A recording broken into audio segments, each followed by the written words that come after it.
सुप्रभात विद्यार्थियों। आज हम सब हिंदी पाठ्य पुस्तक पाठ 9 कबीरदास की साखियाँ का अध्ययन करेंगे। तो सबसे पहले कबीरदास जी के बारे में जानें। कबीरदास जी उच्च कोटि के संत थे। वे निर्गुण धारा के उपासक थे,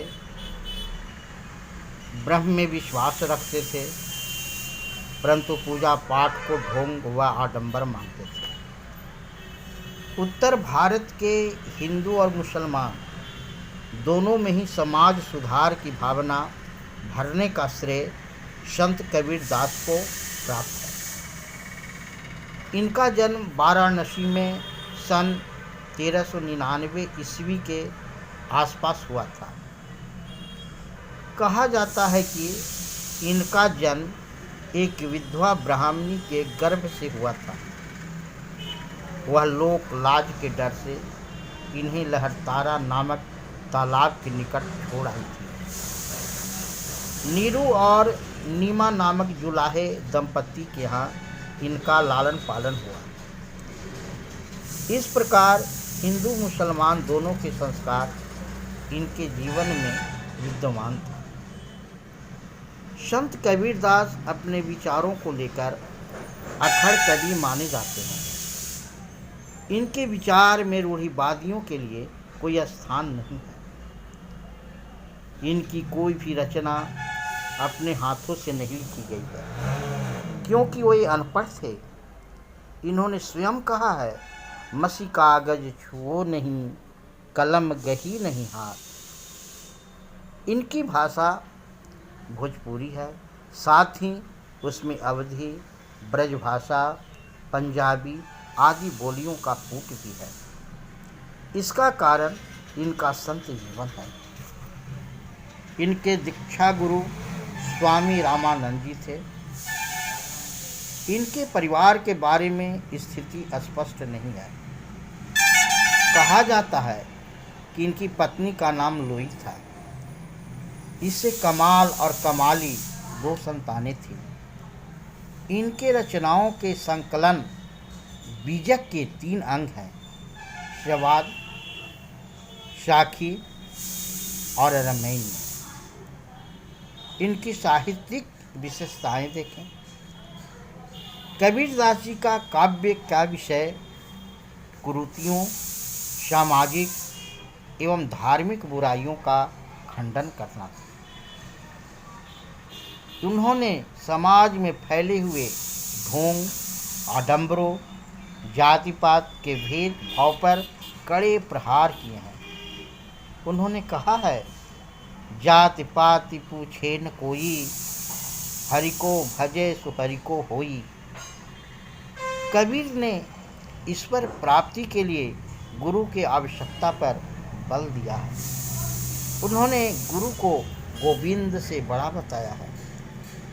उन्होंने कहा है, गुरु गोविंद 2 खड़े हुए, काको लागो पाँव, बलिहारी गुरु आपने, गोविंद दिए अवतार।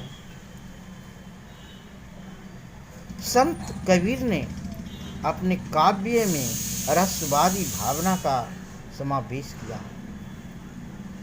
इनकी भाषा शैली को देखें। कबीर की भाषा शैली ने सामान्य जन को प्रभावित किया है। उनकी भाषा पंचमेध खिचड़ी है, जिसे साहित्यकार साधुकड़ी के नाम से पुकारते हैं। वास्तव में कबीरदास उच्च कोटि के संत व फकीर थे। वे ज्ञान मार्गी शाखा के प्रमुख एवं प्रतिनिधि माने जाते हैं। इनकी मृत्यु 1495 ईस्वी में मगहर, उत्तर प्रदेश में हुई। अब हम कबीर की साखियाँ पढ़ेंगे। तो सबसे पहले समझे कि साखी है क्या। तो साखी का मतलब होता है साक्षी, प्रत्यक्ष, गवाह, अनुभव। यानी कबीर की लिखी गई या साखियाँ प्रत्यक्ष रूप से यह बतलाता है। अब हम इसको पढ़ेंगे। जाति न पूछो साध की, पूछ लीजिए ज्ञान। मोल करो तरवार का, पड़ा रहन दो म्यान।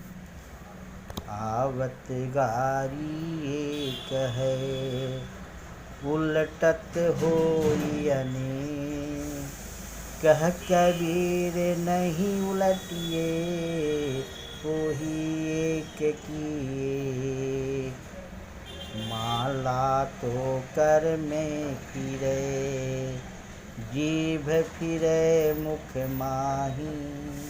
मनुमा तो दहु दिसी फिरे, यह तो सुमिरन नाही।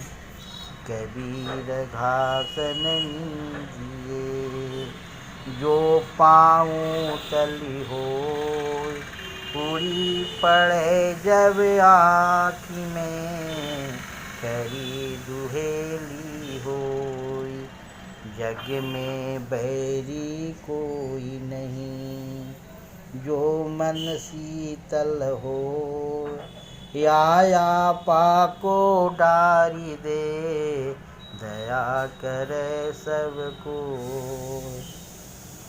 धन्यवाद। नेक्स्ट अगले वीडियो में।